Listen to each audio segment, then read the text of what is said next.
What if the greatest threat to the Federal Reserve's monopoly on global money didn't come from a foreign superpower, a nuclear threat, or a decentralized shadow network? What if the next global reserve currency was hidden right inside the application you open every time you unlock your phone? Go refresh your social feeds right now. The noise blinding the mainstream media is just standard neobank hype.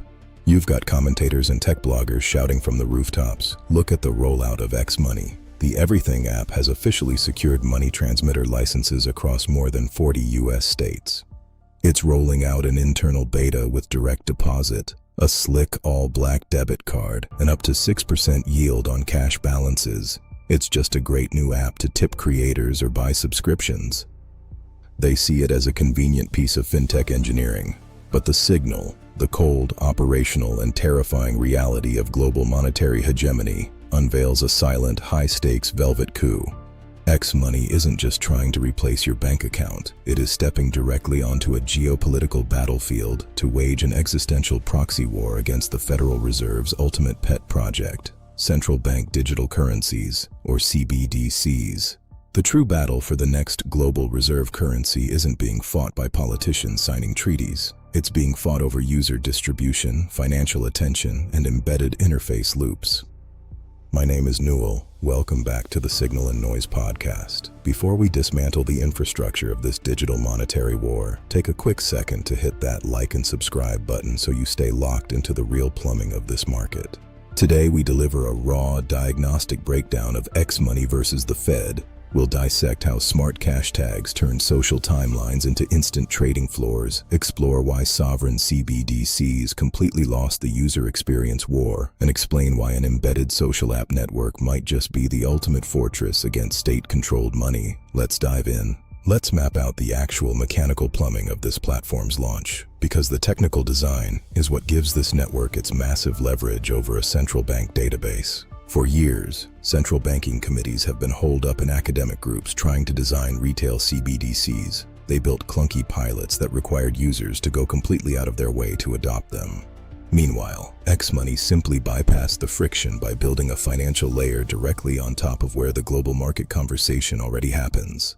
The smart cash tag injection. Under the product roadmap, managed by head of product Nikita Beer, X systematically launched ticker-linked trading via smart cash tags directly onto user timelines. When a major breaking macro headline hits your feed, you don't leave the app. Open an external legacy brokerage account and wait for a deposit to clear. You tap the ticker symbol directly inside the post to instantly view charts and execute trades for assets like Bitcoin or equities via integrated partners. The Visa Direct rail. To backstop this velocity, they leveraged a core partnership with Visa Direct. This ensures peer-to-peer P2P transfers and wallet funding occur near instantaneously. Capital doesn't get caught in traditional multi-day settlement clearinghouse drag. It moves at the literal speed of social attention. The 6% yield arbitrage. By locking in money transmitter licenses across over 40 states and partnering with fintech-forward institutions like Cross River Bank, the platform enabled FDIC-insured deposits. By matching that structural safety with an internal beta offering up to 6% yield on cash balances, they built an aggressive capital vacuum. Everyday capital is actively migrating out of zero-interest traditional checking accounts directly into a social media wallet interface. This is the UI Trojan horse. The Fed expected an architectural challenge from rival nation-states or completely public DeFi protocols. They didn't expect a consumer application to weaponize a 600 million user network effect and turn an everyday communication loop into a parallel financial system. Now let's flip the board and look at the state's defense line. For the past several years, central banks worldwide have been mapping out programmable, state-sanctioned digital money. They wanted absolute ledger access to track velocity and direct economic policy. But their grand design hit a fatal structural wall: the customer acquisition catch-22.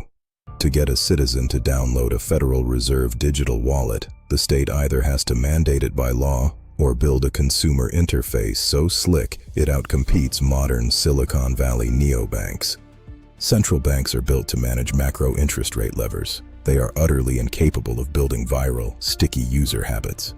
This is where social media financial integration completely breaks the central bank model. X Money spent $0 on customer acquisition. The community was already there, discussing the global economy in real time. When you seamlessly embed instant P2P invoicing, debit cards, and multi-asset trading into an established global social graph, you capture a level of currency velocity an academic CBDC could never replicate.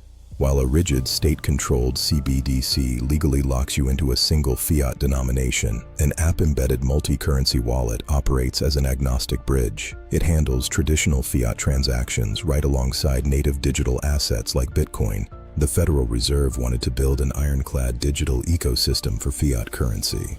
But while they were drafting red tape, private networks built a global ledger that users actually want to log into every single day. The UX war didn't just end, it was an absolute blowout.